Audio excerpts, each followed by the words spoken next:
Opera Essence, 100% freshly squeezed opera juice, is an opera a colori podcast, giving you everything you need to know to help you enjoy the world's finest operas. In this episode, we explore the plot of Madama Butterfly by Giacomo Puccini. Act 1. We find ourselves at the beginning of the 20th century, where in the city of Nagasaki, a lieutenant of the American Navy, Benjamin Franklin Pinkerton, is viewing a house which he has just purchased. The official is accompanied by Goro, a successful Japanese matchmaker who, as is tradition, has the job of arranging weddings. The two men are in fact discussing the upcoming nuptials which are soon to be celebrated between Pinkerton and a young geisha named Cho-Cho-san. Sharpless, the American consul, arrives, and Pinkerton is quick to confess that he is attracted to his promised wife, but that he isn't sure if he can remain faithful to her forever.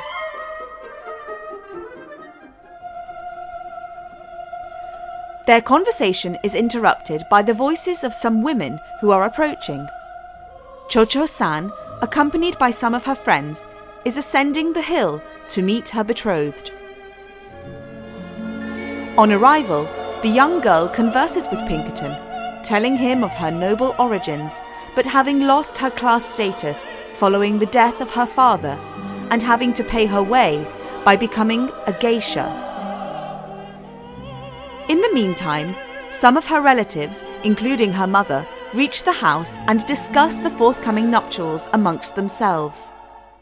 In secret, Cho-Cho-san reveals to her future husband that only the day before she had gone to the Christian mission of the city to renounce her religion to be able to wear the wedding ring that Pinkerton will give her. Now the guests have all arrived. The wedding ceremony, led by a delegate of the emperor, can begin.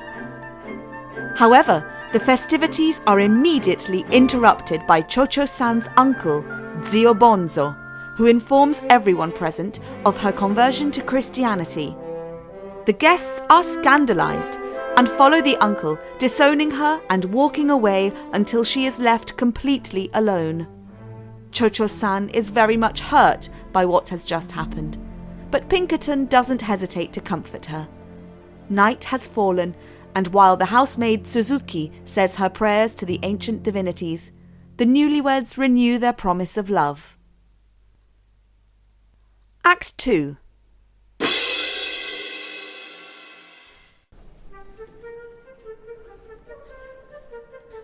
Three years have passed since the wedding between Butterfly and Pinkerton. Within her home, the young lady confides in her servant, Suzuki. For both ladies, the situation is worrying, above all from an economic perspective. Pinkerton has been away in his homeland for some time, and the money he sends to cover costs is not enough.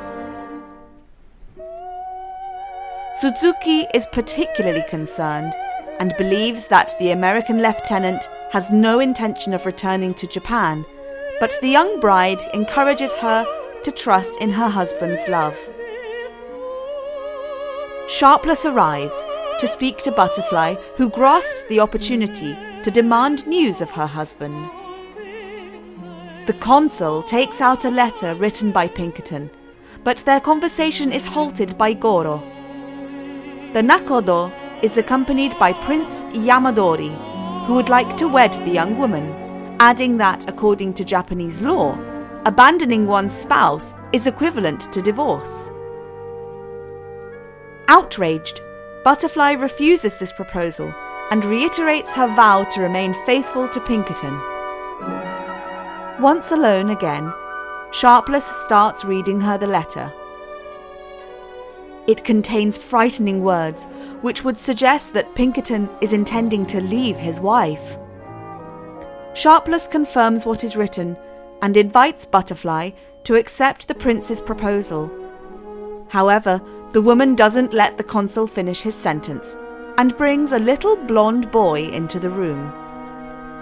it is Pinkerton's son, to whom she gave birth after he had returned to America.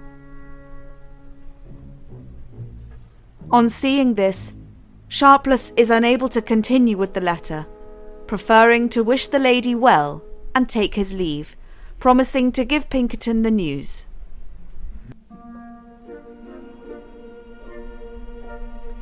As soon as Sharpless leaves, a cannon shot is heard from afar. Butterfly runs to the terrace and cannot control her enthusiasm. The Lincoln, Pinkerton's ship, has just entered the port at Nagasaki, and Butterfly gives instructions to Suzuki to decorate the house in the most welcoming way to greet her husband, who has finally returned.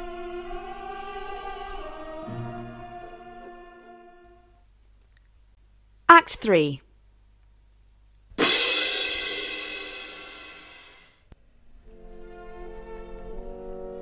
Butterfly lies sleeping as the sun rises. She has been waiting for Pinkerton all night. Over the hill, Sharpless appears accompanied by the lieutenant and a woman. As they enter, Suzuki sides up to the men to ask the identity of the lady. It is Kate Pinkerton, the woman the official married on his return to the United States. This announcement shocks Suzuki, but she listens to their request. Pinkerton wants that Butterfly give up her child to his new wife. As he enters the house, he sees his portrait hanging on the wall and realizes just how much Butterfly loves him. He cannot bear the thought of breaking her heart, so he decides to leave the house without seeing her. In the meantime, Butterfly has awoken and asks Suzuki what has happened. The faithful servant cannot find the right words fast enough before Butterfly notices the figure of Kate in the garden and understands immediately that her beloved has remarried and his new wife is there outside. In her despair, she agrees to separate herself from her son, but insists it is Pinkerton in person who is to come and fetch him within the next half hour. Butterfly asks Suzuki to bring her son to her. She has quickly come to terms with her destiny. After a few words with her son, she takes leave from him forever, before his father arrives to take him away. She takes the dagger inherited from her father and, using the jigai method, cuts her throat, while from out in the garden, Pinkerton calls her name.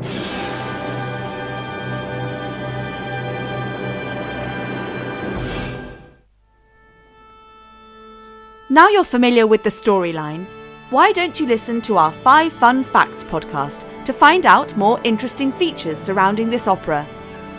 And now, the house lights are dimmed, it's time to enjoy the show. Opera Essence, 100% freshly squeezed opera juice, is an opera a colori production. This episode was written by Tommaso Quanilli, produced by Selena Bellomi and Ivo Rizzi, and presented by Felicity Murphy. Follow us on our social media pages at Opera a Colori.